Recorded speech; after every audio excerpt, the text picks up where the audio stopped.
계속해서 우리가 시편을 묵상하고 있습니다. 오늘 시편도 다윗의 시편으로 알려져 있습니다. 그리고 탄원시로 알려져 있죠. 우리가 지난 시간에 말씀을 나누었듯이 탄원시라고 하는 시의 특징은 하나님의 부재를 경험하는 시편 저자가 하나님의 임재를 확신하면서 그 하나님의 부재의 상황들을 하나님의 응답하심으로 이 상황을 역전시켜 달라라고 하는 그런 간구의 기도가 담겨져 있다. 제가 말씀을 드렸습니다. 지난주에 이어서 마찬가지로 이 시편도 악기에 맞추어서 부르는 노래라고 부제에 나타나 있죠. 부제에는 관악에 맞춘 노래라고 기록하고 있습니다. 지난주에는 현악에 맞춘 것이라 했는데 현악하고 관악을 따로 분리하기보다는 이 히브리어 본문에는 그 악기가 복수로 되어 있어서 물론 현악과 관악 따로 이렇게 복수의 악기로 했을 수 있지만 대체적으로 다윗의 그 찬양대 규모를 통해서 본다면 아마 관현악이 같이 함께 했을 가능성이 높다. 제가 말씀을 드렸습니다. 다윗의 인생은 무수히 많은 위기를 이렇게 경험한 인생이었죠. 어찌 보면 우리 인생도 다윗의 인생의 축소판이라고 할 수 있을 것 같습니다. 다윗만이 그 인생에서 고달픈 인생을 걸었던 것은 아니죠. 성경의 다수의 인물들이 평탄하지 않은, 그래서 수고와 또 어려움이 공존하는 그런 인생을 살았다 해도 과언은 아니겠죠. 마찬가지로 우리 인생도 그렇습니다. 물론 좋은 기억이 더 많은 인생들도 있겠지요. 그런데 사람이라는 것이 본디 좋은 기억보다는 나쁜 기억에 더 최적화되어 있어요. 그래서 그 실험을 한 그 예가 있죠. 방송에서 한번 실험을 했었는데 사람에게 좋은 소식을 이제 메시지로 전하면 그 같은 장소에 있는 한 많은 사람, 실험에 참가한 사람들이 그 좋은 소식을 얼마나 전할까, 그리고 나쁜 소식을 전했을 때에 그 나쁜 소식을 얼마나 전파력 있게 전달하는가, 이걸 실험을 했는데 좋은 소식은 얼마 전달이 안 됐어요. 그런데 나쁜 소식은 여러 사람에게 이렇게 전파되는 파급력이 있다. 특히나 우리 인생에도 부정적인 어떤 사건들은, 어려움의 사건들은 파급력이 있어요. 다른 사람에게 전파력도 있지만 자신에게 미쳐지는 파급력도 무시할 수가 없어요. 그래서 인생을 살다 보면 고생했던 기억이 참 그 인생에 기억에 남을 만한 것들이 많아요. 그래서 야곱이 자신의 인생을 총평을 하기에 내가 험악한 세월을 보냈다, 이렇게 표현하고 있지 않습니까? 물론 야곱의 인생은 하나님께서 동행해 주신 인생이었었어요. 그래서 좋은 일도 많았어요. 하나님께서 함께해 주신 좋은 기억들이 많았어요. 그럼에도 불구하고 그가 기억하는 자신의 인생을 평할 때는 험악한 세월을 보냈다, 이렇게 평가하고 있죠. 모세는 어떠했습니까? 여러분 잘 알듯이 모세도 정말 훌륭한 인생을 살지 않았습니까? 하나님께서 그와 같은 지도자가 없다라고 할 만큼 그렇게 평가하신 지도자이지 않았습니까? 그런데 모세가 시편에서 고백하기로는 내 인생은 수고와 슬픔뿐이다, 이렇게 고백하고 있어요. 그만큼 우리도 이분들과 같이 그런 인생을 그 이상으로 살아왔다고 이렇게 자부할 만한 사람이 많지는 않을 것 같아요. 그렇다고 볼 때 우리네 인생도 우리 안에 기억되는 것은 대부분 좋은 기억들도 있겠지만 대체적으로 힘들다, 어렵다, 곤고하다, 이런 느낌을 받을 거라는 생각을 해요. 저도 지금까지 살아오면서 좋은 기억이 왜 없겠어요? 참 많은데 나는 내 인생을 평가할 때 어떻게 표현해낼까, 그것을 고민해 보니까 그 야곱의 고백도 맞고 모세의 고백도 맞아요. 수고와 슬픔뿐이고 험악한 세월을 보냈고 기억나는 것들은 매 순간 위기였고 어려움에 처했을 때의 그 기억들이 많아요. 그런데 조금 더 깊게 한번 생각해 보자면 그때마다 동행해 주신 하나님이 계셨다라고 하는 것은 분명해요. 우리 인생이 수고와 슬픔뿐이고 험악한 세월이었고 참 어려운 인생이었다는 게 분명한데 그때를 생각해 보면 하나님께서 그때마다 나와 동행해 주셨다라고 하는 것도 우리가 부인할 수 없다라고 하는 사실이죠. 다윗이 그랬어요. 무수한 많은 위기를 겪었어요. 끊임없이 그 원수들에게서 괴롭힘을 당했습니다. 그리고 그때마다 이 다윗은 하나님께 눈물로 호소했습니다. 그리고 하나님께서는 그 다윗의 호소에 날마다 응답하셨다라고 하는 사실입니다. 마찬가지로 우리가 다윗의 일생을 보면 연상되는 분이 계시죠. 바로 예수 그리스도시다라고 하는 거죠. 예수님도 살아가면서 참 많은 대적자들이 있었고 그들과 논쟁하신 사건들이 복음서에 잘 기록되어 있죠. 예수님도 참 어려움을 많이 당하셨어요. 사람들에게 인정받지 못하고 오히려 고향에서 환영받지 못한 예수님이셨죠. 또 십자가의 죽으심의 그 고통 우리가 잘 기억하고 있으리라 봅니다. 예수님께서도 그런 고난 중에 아버지를 의지해서 그 어둠의 세력에 대해서 승리를 거두셨다라고 하는 것을 우리가 기억해야 될 것이죠. 다윗도 마찬가지예요. 분명히 어려운 인생을 보냈지만 그때마다 하나님께서 함께해 주셨고 응답해 주셨고 그래서 승리하는 인생을 살았던 것을 우리가 기억할 수 있습니다. 더 나아가자면 예수님을 따르는 우리는 어떠냐? 마찬가지죠. 우리를 해하고 욕하고 핍박하는 사람들이 있어요. 대표적으로 이 코로나 상황에서 교회가 또 많은 표적이 되지 않았습니까? 물론 부정적인 면도 있겠지만 또 우리가 뭐 크게 실수하지 않고 나름 대부분의 교회들이 방역 수칙을 잘 지켜가면서 또 조심스럽게 예배를 진행하고 또 당국에서 협조를 요청하면 또 온라인으로 예배를 드리기도 하고 그럼에도 불구하고 사회에서 보는 그 시선은 곱지만은 않다라고 하는 것이죠. 또 개인적으로 볼 때 우리 개개인이 경험하는 이 다윗만큼은 아니어도 우리 인생에 고달픔이 있어요. 힘든 것이 있어요. 고민이 있어요. 또 건강에 여러 어려움이 있어요. 또 나를 미워하고 대적하고 나에게 거짓말로 속이고 편파적이고 또 여러 가지 상황들이 있을 겁니다. 오늘 이 시편이 그런 면에서 우리에게 적용할 수 있는 좋은 시편이라는 생각을 해봅니다. 얼마 전 제가 전화를 받았어요. 우리 교회는 아니지만 어떤 집사님이 제가 그동안 그분을 위해서 중보하면서 기도해 왔어요. 저뿐만 아니라 또 많은 분들이 그분을 위해서 기도해 왔습니다.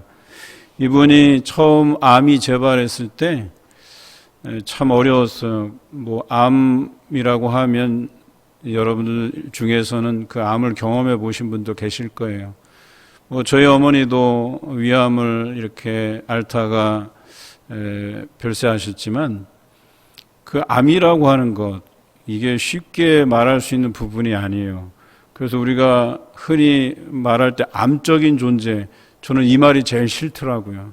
제가 이 암이라는 실체를 알고 나서 야 이게 참 무섭고 큰 병이구나 이런 걸 알게 됐어요. 그런데 이 집사님이 처음 암을 이제 앓고 또 수술을 하고 나서 치료를 받는 그 가운데 후유증이 있었어요. 그래서 잘 치료는 됐지만 그 후유증이 굉장히 크게 남았었거든요. 그런데 제가 여기 부임하기 전에 그분이 또 그 암이 재발을 했어요. 또 같은 부위에. 그래서 참 어려움이 많았어요. 두려움도 있었고 그분하고 면담을 하는데 정말 그때 그 후유증을 생각하면 정말 무섭고 또 힘들 것을 예상한다. 그래서 기도를 요청해 오셨거든요. 그런데 다행스럽게도 얼마 전 통화에서 그 암이 다 사라졌다는 거예요. 그런데 결과로는 그렇지만 처음 그 후유증을 경험하고 다시 재발됐을 때 그 큰 걱정, 그리고 우리가 주변에서 늘 하는 얘기가 암이 재발되면 처음보다 더 힘들어지는 상황으로 전개되는 경우가 많잖아요. 그럼에도 불구하고 그분이 놓치지 않았던 것은 하나님께 기도하는 것, 자신이 직접 기도하기도 했지만 여러 사람에게 중보기도 요청을 하고 또 그렇게 함께 기도하면서 하나님을 의지해 나갔다는 점이죠. 놀랍게도 하나님께서 응답해 주셨어요. 깨끗하게 치료하시고 다 사라지게 만드셨어요. 그런데 그것도 보면 결과론적으로는 좋지만 그 과정으로 보면 쉽지 않은 과정이었다라고 얘기하는 거예요. 저희 형수님도 6곳에서 암이 발견됐어요. 그래서 주변에서는 다들 이건 좀 힘들지 않겠냐 이런 의견들이 많았어요. 그래도 소망을 잃지 않고 기도해 가면서 항암 치료를 받은 거죠. 왜냐하면 수술을 할 수가 없었기 때문에. 그런데 몇 년이 지나고 나서 차츰차츰 이 암덩어리들이 사이즈가 작아지면서 다행스럽게도 수술 적기가 된 거예요. 수술할 수 있는 기회가 온 거예요. 그래서 6개의 암을 동시에 다 수술을 해냈는데, 그리고 나서 치료를 잘 받으시고 10수년이 지났는데 지금까지 잘 관리해 오고 계셔요. 제가 이곳에 부임하기 전에 만나서 인사도 좀 드리고 건강도 좀 확인하고 그랬는데요. 제가 볼 때는 참 믿음으로 사시는 형수님 네 분을 보면서 이게 하나님 아니면 이렇게 관리해 오면서 사는 게 쉽지 않겠구나 하는 생각을 해봐요.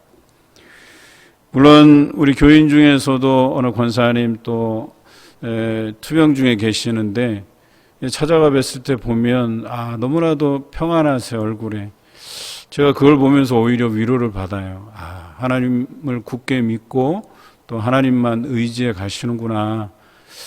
그러면서 제 안에 그런 기도의 제목이 이제 생긴 거죠. 하나님께서 동행해 주시고 또 건강을 지켜주시고 또 하나님께서 최대한 또 관리해 주시고 치료해 가시고 또 동행해 주실 것을 믿으면서 또 중보하게 되더라고요. 건강의 문제만 그런 것이 아닙니다. 우리 인생을 살아가면서 우리를 힘들게 하고 괴롭게 하고 곤경에 처하게 만드는 문제들이 한두 개가 아니에요. 제가 단적으로 그냥 건강에 대한 문제만 다뤘지만 우리 인생 안에 너무나도 산적한 문제들이 많아요. 그런데 어떤 사람들은 그래도 이 산적한 문제들을 기도하면서 이겨가고 잘 극복해내고 있는 사람이 있는 반면에, 또 어떤 사람은 경중을 굳이 따지자면 그렇게 큰 문제가 아닐 것 같다 하는 생각을 해보지만 그 작은 문제로도 고통받고 힘들어하시는 분들이 계셔요. 심지어 고통받고 힘들어하시는데 그 문제를 놓고 하나님 앞에 기도하면서 나가야 함에도 불구하고 기도하기를 쉬워버리는 그런 모습들을 보면 제가 다 안타까울 지경이에요. 오늘 이 말씀을 나눌 때에 두 가지를 꼭 기억하셨으면 좋겠습니다. 하나는 그 문제의 당사자인 내가 혹은 내 자녀가 또는 내 남편이 내 아내가 내 이웃이 직접 기도해야 된다라고 하는 거예요. 본인의 심정을 직접 하나님께 아뢰는 것이 다른 사람이 주변에서 중보하는 것보다 훨씬 더 하나님께서 헤아려 주신다라고 하는 점을 기억해야 됩니다. 뿐만 아니라 그 기도, 우리가 그 당사자가, 그 문제의 당사자가 하나님께 기도할 때에 하나님께서 반드시 그 심정을 헤아려 주시고 또 부르짖는 기도에 응답해 주실 것이라는 이 확실한 믿음을 가지고 기도해야 된다라고 하는 사실입니다. 오늘 본문 1절과 2절의 말씀을 우리 화면을 보고 함께 읽겠습니다. 여호와여 나의 말에 귀를 기울이사 나의 심정을 헤아려 주소서. 나의 왕 나의 하나님이여 내가 부르짖는 소리를 들으소서. 내가 주께 기도하나이다. 아멘. 다윗은 절체절명의 순간에도 다른 사람이 아닌 바로 하나님께 기도했습니다. 다윗이 확신할 수 있었던 것은 자신의 지금의 심정, 현재의 심정을 가장 잘 헤아려 주시는 분이 하나님이시다라고 하는 것을 확실히 믿고 하나님께 기도했다라고 하는 것입니다. 여러분, 문제가 생길 때 그래도 이 문제를 잘 헤아려 주고 잘 이해해 줄 사람이 과연 있을까요? 물론 들어줄 만한 사람이 있겠죠. 내가 이런 고민이 있고 또 이런 문제가 있고 그래서 나를 잘 이해해 줄 만한 사람에게 그것을 이야기할 수 있지만 그 사람이 그것을 해결해 줄 수 있는 게 아니에요. 우리가 하나님께 부르짖을 때에 하나님께서 그것을 들어주실 줄로 믿고 기도하는 것이 중요하다. 왜냐하면 우리를 헤아려 주실 만한 분은 하나님 한 분뿐이시다라고 하는 것이죠. 그리고 그것을 해결해 주실 분도 하나님 한 분뿐이시다라고 하는 사실입니다. 오늘 1절에 나타난 심정을 헤아려 주소서라는 이 기도가 우리에게 중요합니다. 이 심정을 헤아려 주소서라는 기도는요, 우리가 입술로 고백드리지 않지만, 입술로 소리내어서 아뢰지 않지만 내 심중 깊은 곳에서 내가 신음하는 소리, 그 신음하는 소리를 하나님께서 들어주실 것이다 라고 믿고 기도하는 것이 오늘 심정을 헤아려 주소서라는 기도예요. 지난주에 제가 어떤 단어 하나를 말씀드렸죠. 뭔지 아세요? 통촉하소서, 통촉해달라는 기도. 내 깊은 마음까지 헤아려서 그것을 들어주실 줄로 믿는다라는 고백이었잖아요. 그런 안목이 하나님께 있다라고 하는 고백과 동시에 하나님이 내 깊은 마음, 그 심정을 헤아려 주실 것이다 라고 하는 그 기도가 통촉하소서라는 기도라고 제가 말씀드렸어요. 오늘 1절에 심정을 헤아려 주소서라는 이 고백도요, 통촉하소서라는 이 기도와 맞물려 있는 거예요. 똑같은 거예요. 때로는 하나님께서 우리의 아뢰지 못하는, 그래서 내 안에 그 깊은 시름만이 남아 있더라도 하나님께서 그것을 헤아리신다라고 하는 것입니다. 로마서 8장 26절에 이런 말씀이 있습니다. 성령도 우리의 연약함을 도우시나니 우리는 마땅히 기도할 바를 알지 못하나 오직 성령이 말할 수 없는 탄식으로 우리를 위하여 친히 간구하신다. 이렇게 기록하고 있죠. 우리 마음을 살피시는 하나님께서 내가 기도할 바를 알지 못해서 내 안에 역사하시는 그 성령님께서 생각하는 바, 간구하는 바를 하나님께서 그 성령의 생각, 그 성령의 간구를 살피신다, 들으신다라고 이야기하는 거예요. 여러분, 성령님께서 하나님의 뜻대로 성도를 위해서 간구하신대요. 얼마나 감사한 일입니까? 우리가 어찌할 바를 몰라서 어떻게 기도할지를 모르는 그런 상황에서도 그저 우리의 그 심정을 하나님 앞에 내어 보이면, 성령님께 의지하면 친히 성령께서 우리를 위해서 기도하신다, 간구하신다라고 하는 것이죠. 그리고 우리의 그 심중을 알고 간구하시는 그 성령님의 생각을 하나님께서 아신다고 27절, 로마서 8장 27절에 강조해서 설명하고 있습니다. 우리는 그저 하나님 앞에 우리의 그 현재 모습, 우리의 현재 심정, 그것을 하나님께 내어드리면 된다라고 얘기하는 거예요. 우리가 꼭 입술로 구체적으로 무언가를 아뢰고 구해야 되는 것이 아니라 때로는 어떻게 구해야 될지, 이걸 어떻게 하나님께 아뢰야 될지 모르지만 그저 하나님 앞에 나와서 내 심정, 그 아픈 마음, 그거 가지고 하나님께 드려내면 그래서 입술로 고백하지 않지만 하나님께서 그 마음을 헤아리신다. 때로는 성령께서 우리를 위해서 친히 간구하신다라고 하는 것입니다.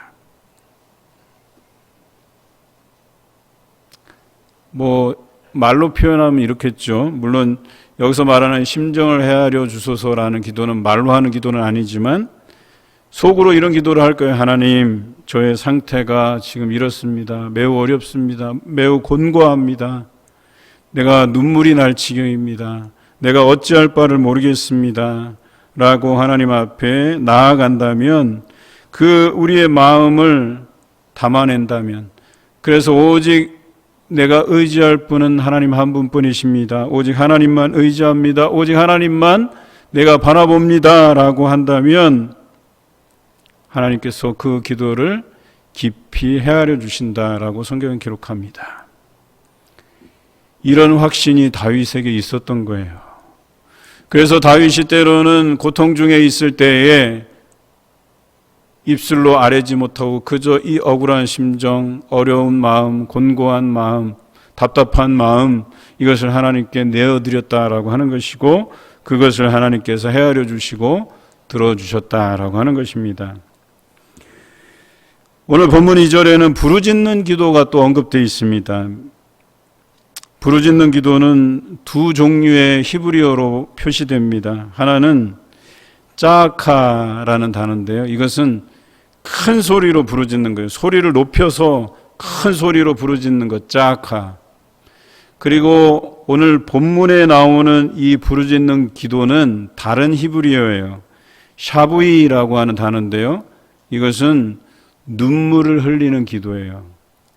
그러니까 성경에는 부르짖는 기도라고 표현되어 있는데, 하나는 큰 소리로 부르짖는 기도고 하나는 눈물로 기도하는 부르짖는 기도예요. 그런데 오늘 여기 이 다윗의 노래는 샤부이예요. 눈물로 고백하고 있는 거예요. 하나님 앞에 자신의 상황이 얼마나 억울한지, 그 억울함으로 인해서 내가 얼마나 힘든지, 나를 속이는 자들, 공격하는 자들, 나를 죽이려 하는 자들, 그 사람 때문에 나의 이 인생이 너무나도 억울하고 힘들고 눈물이 날 지경이다. 이렇게 고백하는 거예요. 그래서 자신의 그 연약한 처지를 하나님 앞에 눈물로 호소하고 있다라고 하는 거예요. 이 두 개를 한번 합쳐볼까요? 여러분, 때로는 하나님 앞에 나왔을 때 너무 억울해서, 너무 힘들어서 내가 말로써 기도할 수조차 없는 그런 상황을 맛보게 되잖아요. 그럴 때 어떻게 해요? 속으로 기도하게 돼요. 하나님 앞에 내가 심정이 이렇다고. 그리고 또 그렇게 하다 보면 어떻게 돼요? 흐느껴 울게 돼요. 나의 마음 하나님께서 아시죠. 그러면서 울어요. 그래서 어떤 때는 기도하러 와서 이렇게 구체적으로 기도하기보다는 하나님 앞에 나의 억울한 심정, 답답한 심정, 나의 이 고통스러운 그런 현재의 그 상황들을 눈물을 쏟아가면서 흐느껴 울다가 가는 경우도 있어요. 여러분, 이것도 기도예요. 오늘 다윗이 그러한 기도를 하나님께 드리고 있다라고 하는 것이죠. 이 탄원시에서 눈물이라고 하는 표현은 대부분 억울함에 대한 표시예요. 억울함. 오늘 성경에 보니까 4절, 5절, 6절에 왜 다윗이 억울함을 호소했을까? 자신을 괴롭히는 사람들의 언급이 나와요. 4절에는 악한 자, 5절에는 오만한 자와 행악하는 자, 또 6절에는 거짓말하는 자, 또 피 흘리기를 즐기는 자, 또 속이는 자, 이런 사람들이 다윗 주변에 많았다는 거예요. 그래서 날마다 다윗을 힘들게 했다라고 하는 거예요. 우리가 아는 다윗의 인생은 너무나도 화려한 인생 아닙니까? 잘못을 해도 나단 선지자를 통해서 그의 죄를 덮어주시는 하나님 아니십니까? 그래서 다윗의 인생을 보면 고민이 없을 것 같고 굉장히 왕으로서 하나님께 인정받는 화려한 인생을 살았을 것 같지 않습니까? 또 역대 왕들을 평가할 때 다윗의 길을 걸었냐 걷지 않았냐, 이것으로 선하냐 악하냐를 평가했던 모델이 될 만한 그런 다윗 아니었습니까? 그럼에도 불구하고 다윗의 시편들을 묵상하다 보면 그가 얼마나 속상했는가, 그가 얼마나 위기에 처해 있었던가, 또 그를 속이는 자, 그에게 악을 행하는 자, 또 그를 죽이려는 자, 너무나도 많은 사람에게 고통받고 있었던 다윗의 모습을 우리가 알 수가 있습니다. 그런데 이럴 때마다 다윗은 하나님께 기도했어요. 이 4절, 5절, 6절에 이런 사람들이 나를 괴롭히는데 하나님께서는 이런 자들을 싫어하시니까 결국에는 이런 자들을 정죄하시고 이들을 내어 쫓으시고 내 편이 되어 주실 것을 다윗이 고백하고 있다라고 하는 거예요. 여러분, 때로는 우리가 살아가면서 억울할 수 있어요. 그런데 그것을 누군가에게 설명하고 설득하려고 하기보다는 하나님께 그 억울한 심정을 내려놓는 것이 중요해요. 하나님이 그것을 이해하시고 헤아려 주시면 나를 억울하게 만든 그 사람은 하나님께서 심판하시고 하나님께서 내쫓아 주신다라고 하는 점을 분명히 기억하시길 바랍니다. 우리 하나님께서 다 해결해 주시는 거예요. 그래서 악한 이들을 보면 나를 해하려고 달라드는 사람들이 있으면 우리가 그것을 악행으로, 악한 것으로 갚지 말고 오히려 그들을 용서하고 차라리 그들에 대한 처분을 하나님께 맡기는 것이 성경적이고 올바른 거예요. 우리가 누구를 판단하고 정죄하는 권세가 없어요. 그것은 오직 하나님만이 하시는 거예요. 그것을 하나님께 맡겨드리는 것이 여러분 어렵습니까? 어렵지 않아요. 하나님께서는 이런 악한 사람들을 내버려 두지 않으십니다. 반드시 이것에 대해서 보응하시는 하나님이십니다. 우리는 이 문제에 대해서 결국은 하나님께서 이러한 것들을 싫어하시기 때문에 하나님은 내 편이 되신다라고 하는 것들을 믿고 의지하며 나아가시는 여러분 되시길 바랍니다. 우리 본문 3절을 함께 읽겠습니다.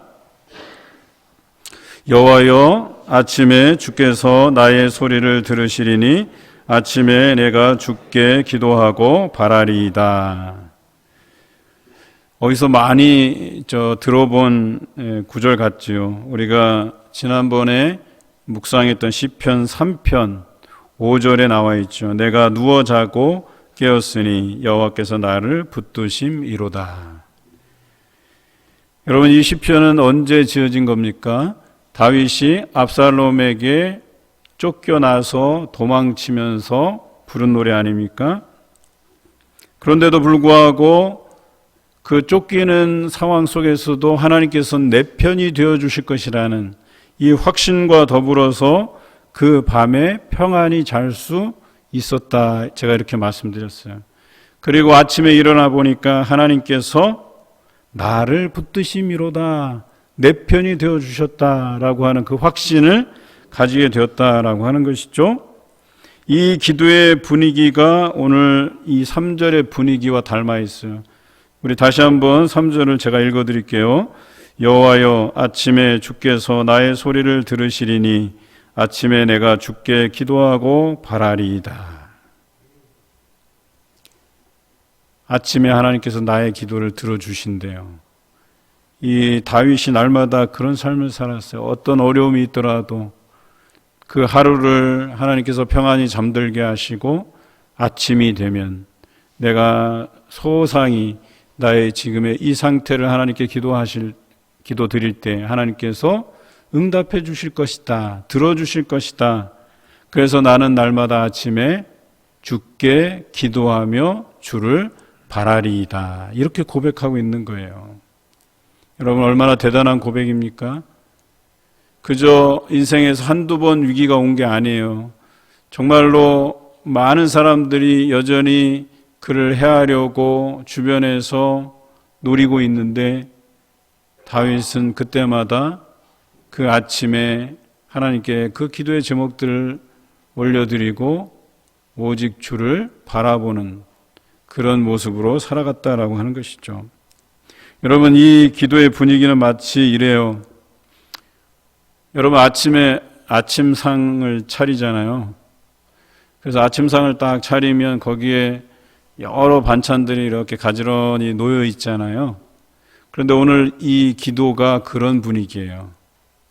하나님 앞에 아침에 그 상차림처럼 반찬을 가지런히 늘어놓는 것처럼 내가 하나님께 향하여서 나의 기도를 상세하게 조목조목 하나님 앞에 반찬을 가지런히 놓듯이 나의 기도의 제목들을 가지런히 하나님 앞에 놓는 거예요. 여러분, 다윗은 굉장히 급박한 상황이라고 말씀드렸어요. 말할 수조차 없을 만큼. 그래서 그 탄식으로 인해서 눈물밖에 흘릴 수 없는 그런 상황이었는데 오히려 다시 평안이 눕고 그 아침에 평정심을 되찾고 다시 하나님 앞에 조목조목 자신의 그 어려움들을 마치 상에 차려놓은 반찬처럼 가지런히 자신의 기도 제목을 하나님께 아뢰고 있다라고 하는 거예요. 그리고 바라리이다. 이 단어가 중요해요. 이렇게 하나님께 조목조목 기도하고 그 다음에 하나님의 그 응답을 기다리고 있다라고 하는 것이요. 희망을 갖고 하나님께서 응답해 주실 것을 믿고 하나님만 바라보는 거예요. 여러분, 이 바라리이다의 이 기도가 얼마나 중요한 자세인지 여러분 아셔야 돼요. 우리가 흔히 기도하면 하나님, 내가 기도한 대로 응답해 달라는 이런 기도를 하는 사람들이 간혹 있어요. 분명 하나님께서는 우리의 기도의 제목들을 유심히 살피세요. 바라보세요. 그럼에도 불구하고 우리가 응답하시는 그 하나님께 내 요구대로 응답해 달라는, 소위 말해서 이 기도에 응답하시는 분이 하나님이신데 또 하나님의 주권이심에도 불구하고 내 마음대로 기도에 응답해 달라는 기도를 할 때가 있어요. 이것은 잘못된 기도예요. 오늘 다윗의 기도는요, 하나님 앞에 다 기도하고 바라보는 거예요. 그저 하나님만 바라는 거예요. 그러면 하나님께서 어떤 것들은 응답하시고 어떤 것들은 받지 않으시고 할 수 있다는 얘기예요. 그럼에도 불구하고 그가 이 바라는 것은 하나님께서 나를 통해서 꼭 기도할 만한 것들을 내어놓게 하시고 그리고 그 기도의 제목들을 하나님께서 응답해 주시려는 그런 믿음이 있다라고 하는 거예요. 여러분, 때로는 내가 기도하고 그 기도한 대로 내가 의도한 대로 응답되지 않아서 실망하십니까? 이거는 기도가 잘못된 거예요.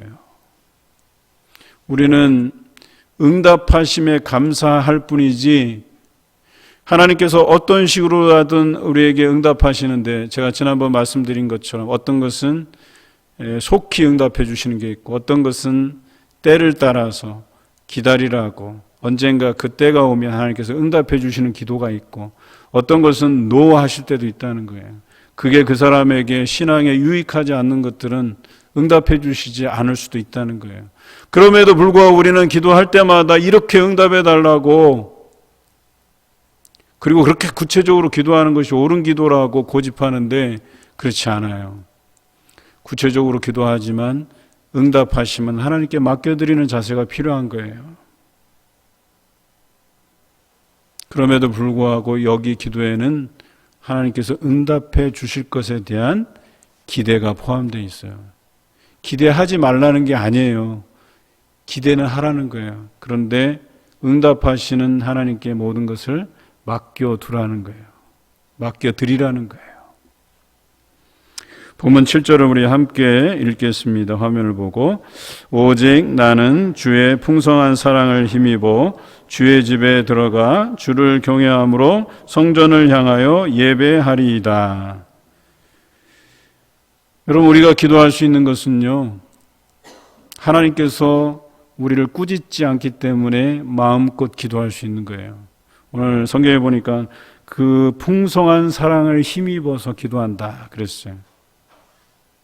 여러분, 이렇게 무섭게 내려다보시면 우리가 어디 기도할 용기가 나겠어요? 그런데 자비롭게 사랑을 머금고 우리를 바라봐 주신다는 거예요. 그때 우리 마음이 어떻겠어요? 그 앞에서 녹아지겠지요. 하나님 앞에 마음껏 아뢰겠지요.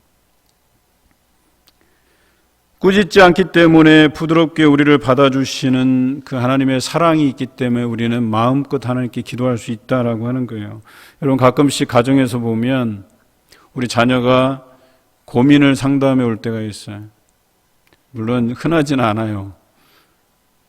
요즘 자녀들과 부모 이 세대차가 커서 부모가 자녀를 이해하는 게 옛날보다 더 힘들어졌어요.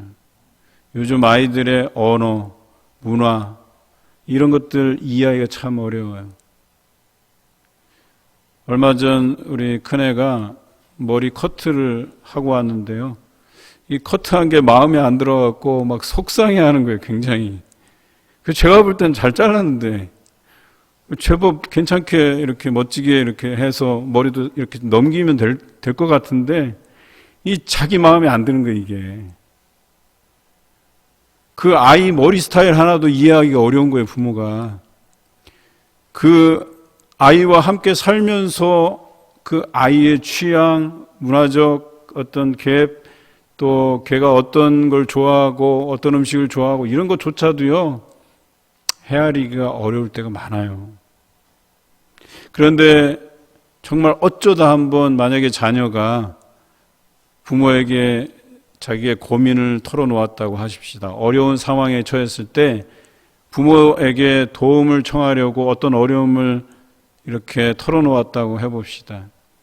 그래도 어떤 부모들은 그래도 그것을 사랑하는 마음으로 품어주고 아이고 고생했구나, 어려웠겠구나, 힘들었겠구나, 내가 뭘 도와주면 되겠냐, 그래서 도와주려는 마음이 큰 그런 부모들도 간혹 있을 거예요. 그런데 또 어떤 부모들은 야, 네가 행실을 똑바로 안 하니까 그런 어려움이 생기지.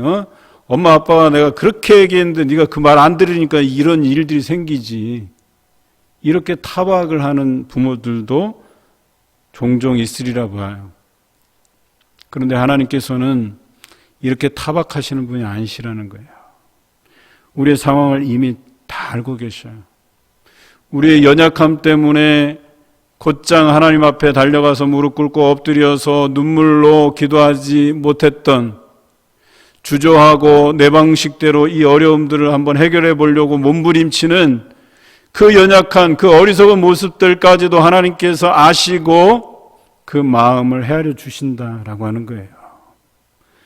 사랑하는 마음으로, 그 풍성한 사랑하는 마음으로 이해해 주신다라고 하는 거예요. 여러분, 물론 우리가 지혜로워서 하나님 앞에 이 문제가 생겼을 때 곧장 달려가서 엎드려서 눈물로 호소하고 기도하는 것 너무나도 중요하죠. 그런데 때로는 내가 어리석어서 그렇게 하지 못할지라도 뒤늦게 내가 그것을 깨달아 알아서 하나님 앞에 나아가서 그것을 기도하더라도 하나님께서는 그 풍성한 사랑으로 그 기도, 그 입장, 그 어리석음, 그 연약함을 하나님께서 다 받아주신다라고 하는 거예요. 그래서 언제든지라도 하나님 앞에 나아가서 기도하는 것이 중요하다라고 하는 거예요. 오늘 또한 이 본문에는 기도의 자세와 장소를 언급하고 있어요.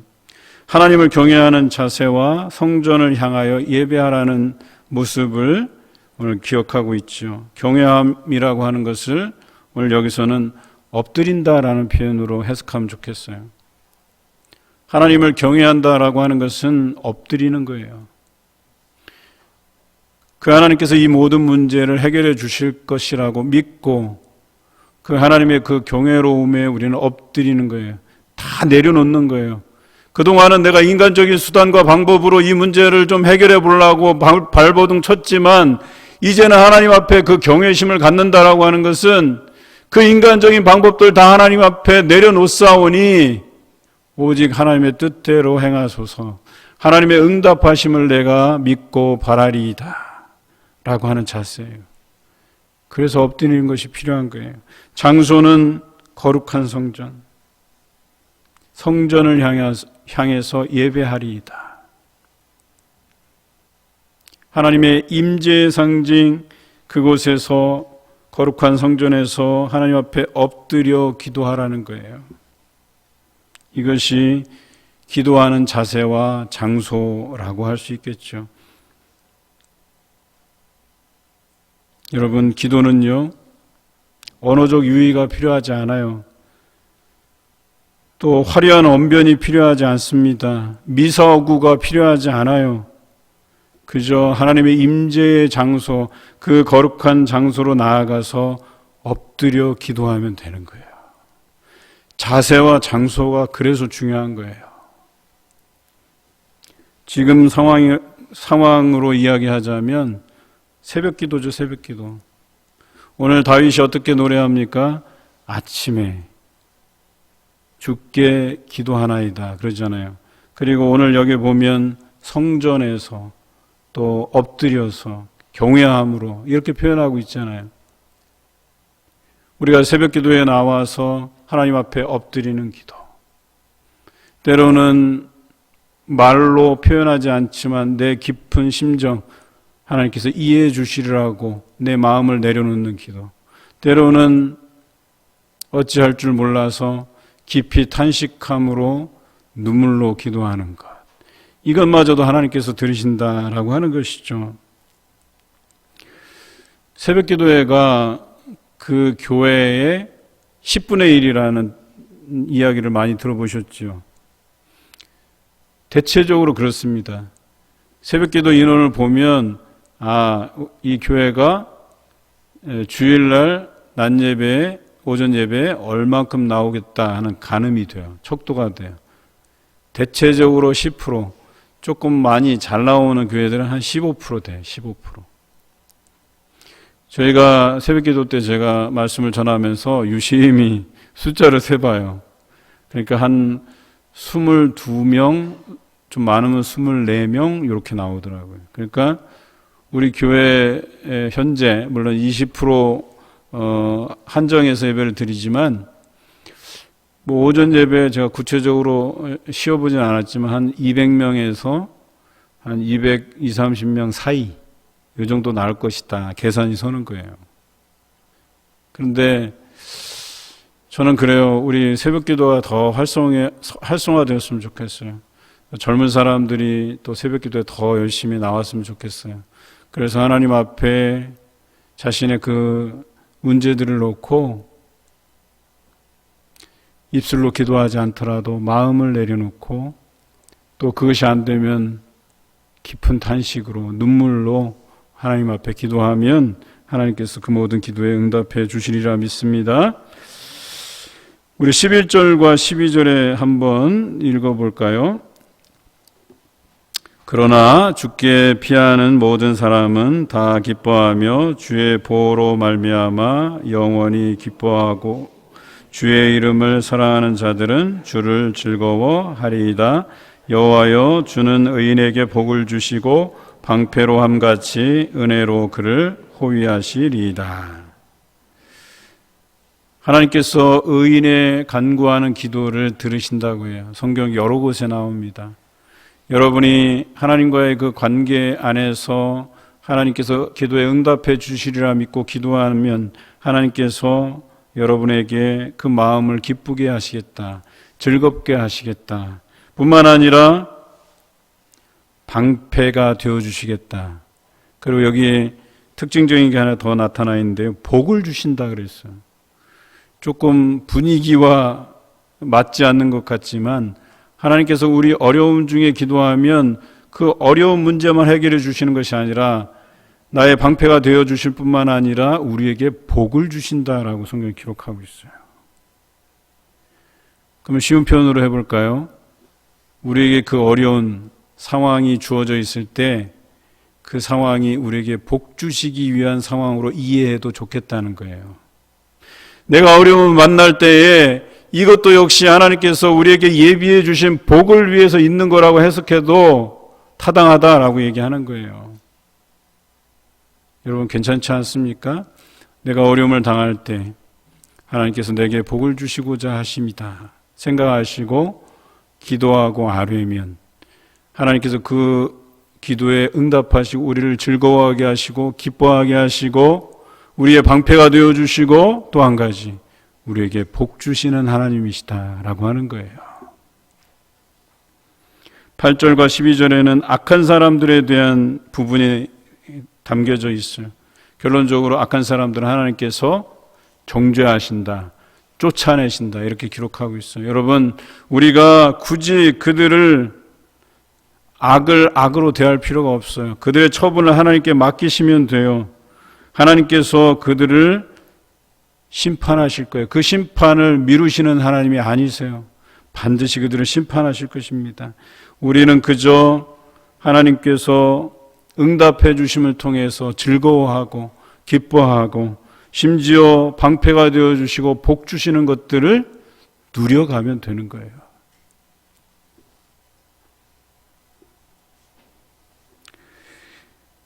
내가 어려울 때 다윗처럼 나의 심정을 헤아려 주심을 믿고 거룩한 성전에 나아가 엎드려 눈물로 기도할 때 나의 방패가 되어 주실 뿐만 아니라 나에게 복을 주시는 그 하나님을 신뢰하시는 저와 여러분 되시기를 주님의 이름으로 기원합니다.